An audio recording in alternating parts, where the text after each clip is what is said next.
24,634 కోట్లుతోని ప్రారంభమైనది భారతదేశంలో 4 రాష్ట్రాల్లో multi tracking project. దానిలో ఒకటి సాంచి స్తూపం చూడటం, ఆ ప్రాజెక్ట్లో దాన్ని చూడొచ్చు. నెక్స్ట్ ఇది సాత్పురా పర్వత శ్రేణి, సాత్పురా శ్రేణి రైట్. నెక్స్ట్ దీని తర్వాత ఇది క్లియర్. దీనిలో జాతీయ సింహం వచ్చింది, దీనిలో జాతి జంతువు వచ్చింది. క్లియర్. ఓకే. నెక్స్ట్ మళ్ళీ దీనిలో ఇంటర్నేషనల్ బిగ్ క్యాట్ అలయన్స్ వచ్చింది 2023 ఏప్రిల్. ఇది ఏప్రిల్లో స్టార్ట్ అయిందంటే 73 ఏప్రిల్లో టైగర్ పాయింట్, దానివల్ల ఇది స్టార్ట్ అయింది. ఆ రకాలు కూడా గుర్తుంది, 7 ఉంటాయి జంతువులు. ఇక నెక్స్ట్ మూడవది భీమ్ బెట్కా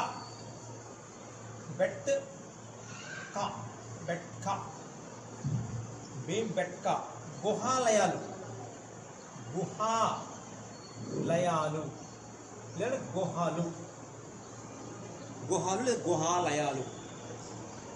గుహాలయాలు.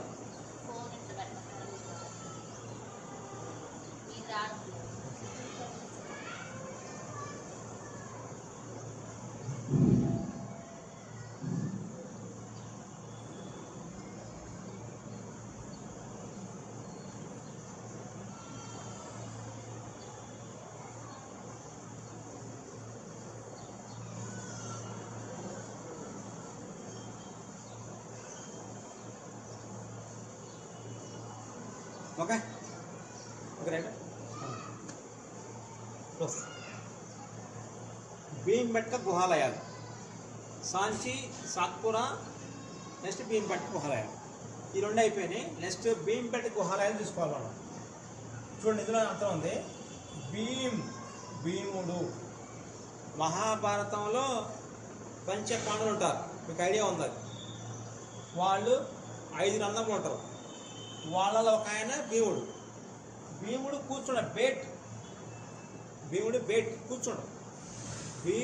కూర్చున్న ప్లేస్, భీముడు కూర్చున్న గుహాలయాలు. క్లియర్.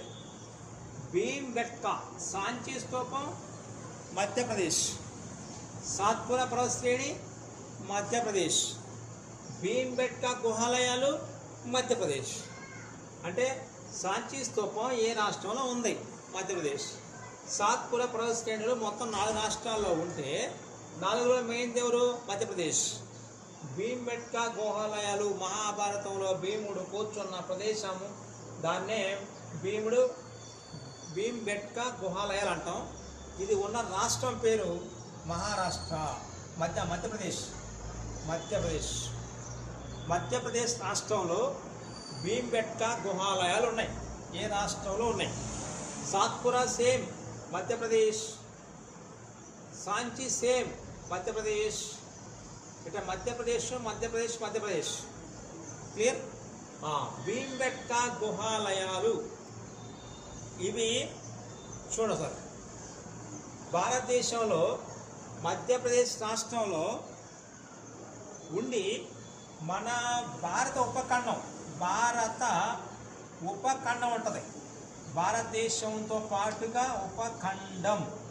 ఇలా భారతదేశం ఉంటే శ్రీలంక భారత ఉపఖండంలో భాగం, నెక్స్ట్ బంగ్లాదేశ్ భారత ఉపఖండంలో భాగం, నెక్స్ట్ భూటాన్ భారత ఉపఖండంలో భాగం, నెక్స్ట్ ఇటు పక్క నేపాల్ భారత ఉపఖండంలో భాగం, పాకిస్తాన్ భారత ఉపఖండంలో భాగం. ఒకరైట భారతదేశానికి చుట్టుపక్కల ఉన్న సరిహద్దు దేశాలు. ఈ సరిహద్దు దేశాలు అనేవి ఈ మన భారతీయ శీతోష్ణ స్థితి వాతావరణం. ఓకే. కొన్ని అలవాట్లు ఇవన్నీ దగ్గర సంబంధాలు ఉన్న ప్రాంతం కాబట్టి దీన్ని ఖండంతో పోల్చకుండా ఖండంలో సగభాగంగా దాన్ని ఉపఖండం అంటాం. అట్లా భారత ఉపఖండం ఈ అన్ని ప్రాంతాలు ఉంటాయి.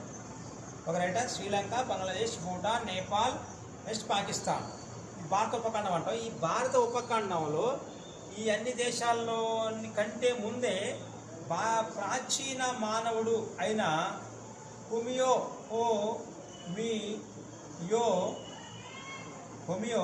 ఎరిక్లస్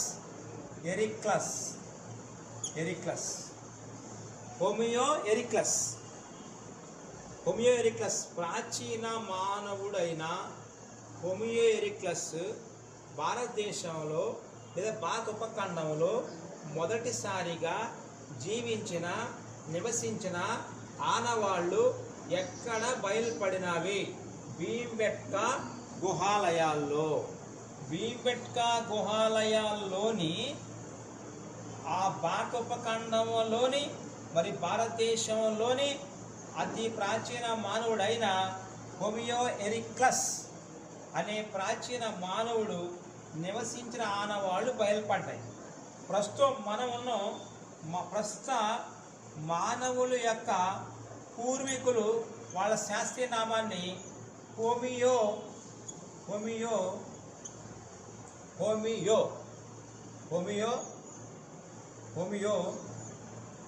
సెపియన్స్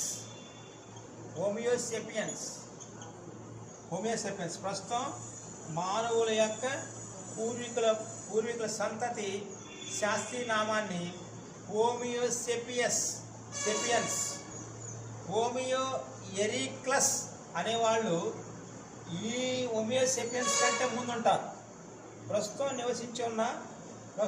జీవిస్తున్న మానవుల యొక్క పూర్వీకులు వాళ్ళ యొక్క శాస్త్రనామాన్ని హోమియో సెపియన్స్ అంటాం. వీళ్ళు ఎరిక్లస్ రూపాంతరం చెందగా తర్వాత వచ్చిన జాతి ఇది. వీళ్ళు హోమియో సెపియన్స్ కంటే ముందే హోమియో ఎరిక్లస్ అనే జాతి వాళ్ళు భీంబెట్కా గుహాలయాల్లో నివాసం ఉన్నారు. భీంబెట్కా గుహాలయాల్లో నివాసం ఉన్నారు.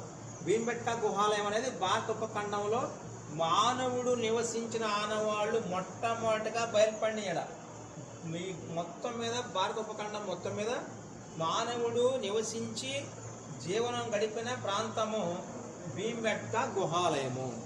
క్లియరా? ఓకే. ఇక నెక్స్ట్ ఏడుకి వచ్చేసరికి ఈ భీంబెట్కా గుహాలయాలు భారతదేశంలో బౌద్ధ మతానికి